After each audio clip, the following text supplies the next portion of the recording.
Freedom Knows No Color, Chapter 7. As they ran, Julian glanced at Daniel. He was lagging behind. "Faster!" Julian urged. "My legs!" Daniel cried. He stopped and rubbed one of his calves. "You've just got cramps from sleeping against that tree all night," Julian said. "Keep moving, Daniel. The cramps will work themselves out. Come on." Limping, Daniel started to run again. Half an hour later, Julian finally signaled for them to stop. Daniel sank to his knees and lay panting on the ground. Julian figured they'd put at least 2 miles between themselves and the slave catcher, and without the dogs, it would be hard to track them. As he leaned breathlessly against a tree, Julian thought about the white boy who had helped them. He hoped the boy was safe and that Zeke would never find out about his part in their escape. He wondered if he should have killed the slave catcher. He surely hated him enough to kill him, but he remembered something his mother had taught him many years ago. His mother had told him never to take a life unless there was no other way to stay alive. He didn't remember thinking it as he stood over the sleeping slave catcher, but deep down, he must have. They walked another 2 miles and then found a place to sleep. To continue traveling by daylight was too dangerous.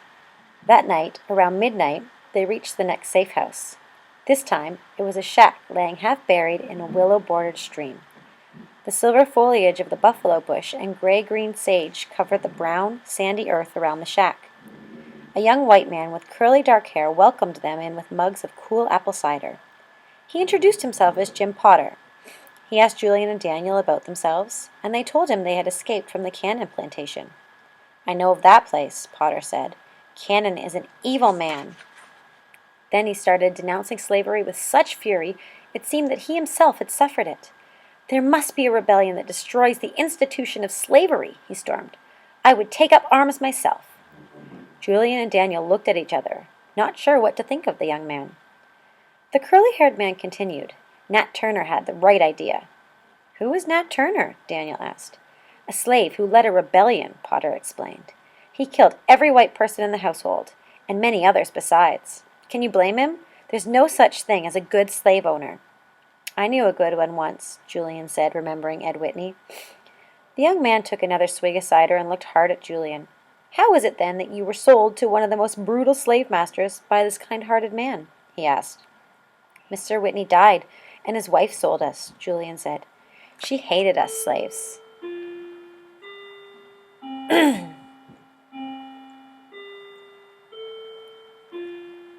"But she hated me the most. And Mr. Whitney? He seemed to like me more than the others." Daniel nodded. The man leaned over the cider barrel and then asked, "Who was your father, Julian?" Julian shrugged. He had never thought much about his father. Many slave children did not know who their fathers were.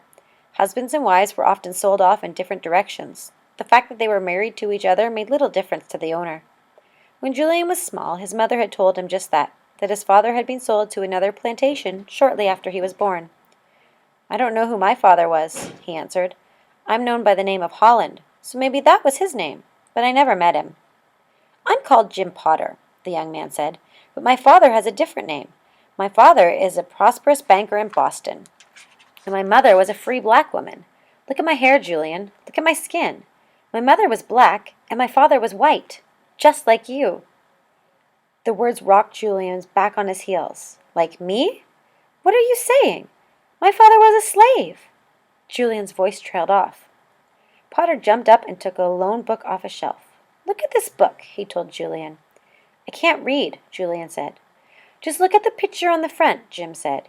He handed the open book to Julian. Julian looked down and saw the portrait of a handsome young black man. His hair was short and curly. He had a broad nose and piercing eyes, and he wore a fine suit. He looked like an important man. "Who is this?" Julian asked. "Frederick Douglass," Potter explained. "Surely you've heard of this great anti-slavery orator." Julian shook his head. "No, I've never heard of him." "He wrote this book," Potter said. "It's called My Bondage and My Freedom. It's about his escape from slavery and his efforts to end slavery. He, too, is part black and part white. When I look at his face, I see the same mixture of races as I see in your face, and in mine."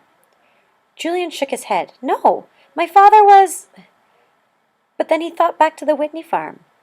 Memories flooded over him like a river. Ed Whitney always there, favoring him. Ed Whitney sitting under an oak tree with Julian's mother, laughing and talking. Ed Whitney, at his mother's grave, his face filled with sorrow. Julian had made little of it at the time because he had been so young. Now he said, I guess maybe that's why he was partial to me. And I guess that's why the missus hated me so. I was his son, and she wanted Howard to be Mr. Whitney's only son. Tears filled Julian's eyes.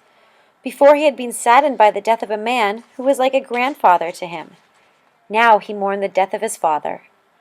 Daniel reached over and laid his hand on Julian's shoulder. The next day, curled up in sleep on the floor of the shack, Julian drifted in and out of troublesome dreams. He thought about the man who was his father. Why had his mother never told him? Why had Ed Whitney never let on? More than likely he was ashamed of me, Julian thought sadly.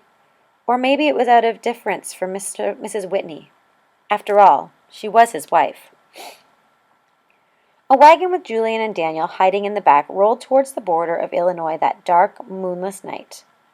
Right over the water was freedom. All they had to do was cross the Mississippi and then take the Ohio River to Cairo, Illinois.